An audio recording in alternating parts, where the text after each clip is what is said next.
is interesting is there's some work done on the origins of the Quran. Gert Luhling is the German his name. The work involves looking at the Quran and analysing it as possibly in an originally Syriac form.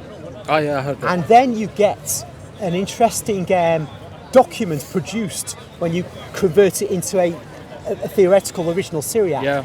And also what apparently Muslim scholars have found strange in the Quran becomes illuminated.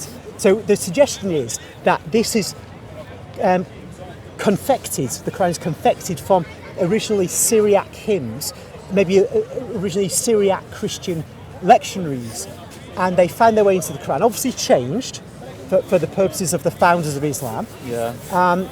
But it would fit into anybody who's studying the history of religions would take this approach. It's natural. And in fact, with Catholicism, I mean, we know our religion comes out of Judaism. And so it bears it. So Paul's writings is completely Judaic. The writings of the apostles, of the evangelists who wrote the four Gospels, very Judaic. Although it seems a rabbinic Jew today would say, oh, it's full of maybe Greek thinking, but it's not. It's not. So the history of religion would suggest one looks for the precursors of a document. But with the Quran, of course, the Hadith, which of course I don't believe is true. The Hadith say, oh well, it came from the angel Gabriel, but we would say actually no, that's not the case. There's Wait, traces. Who says the Hadith came from Gabriel? Yeah. Who says that? Well, isn't that in the Hadith that Gabriel gave? Gabriel gave the Quran to Muhammad. Yeah. Did I say the Hadith? Yeah, you said Sorry, Hadith. slip of the tongue. Yeah. Go on. The Hadith say, because I'm swapping Hadith fine. Quran now, my cold head. Gabriel's saying he's given the Quran to Muhammad in stages, of course, and this is written in the Hadith that this is so.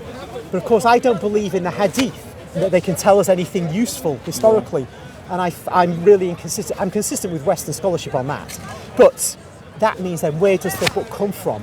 It comes from somewhere. It's either Gabriel or some more natural means, and that's where I find fascinating the work that's been done on its origins. But of course, a committed Muslim won't accept that. Yeah. But it's just a question of whether one's going to apply one's intellectual faculties to this in the same way one applies those faculties to other areas of life. Yeah. So basically, what I understand is that you're adopting more the thought of Muhammad didn't even write it, but basically just kind of took it from Syriac. I go even further. Or at least most of it. I say I believe there was a Muhammad.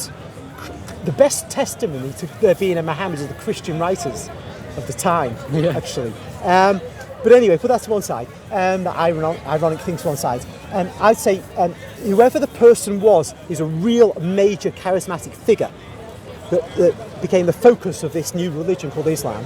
And the extent to which he wrote, I would have believed he must have had an involvement in the origin of the Quran because it's so bound up with him in the minds of Muslims and in the Hadith which subsequently were written.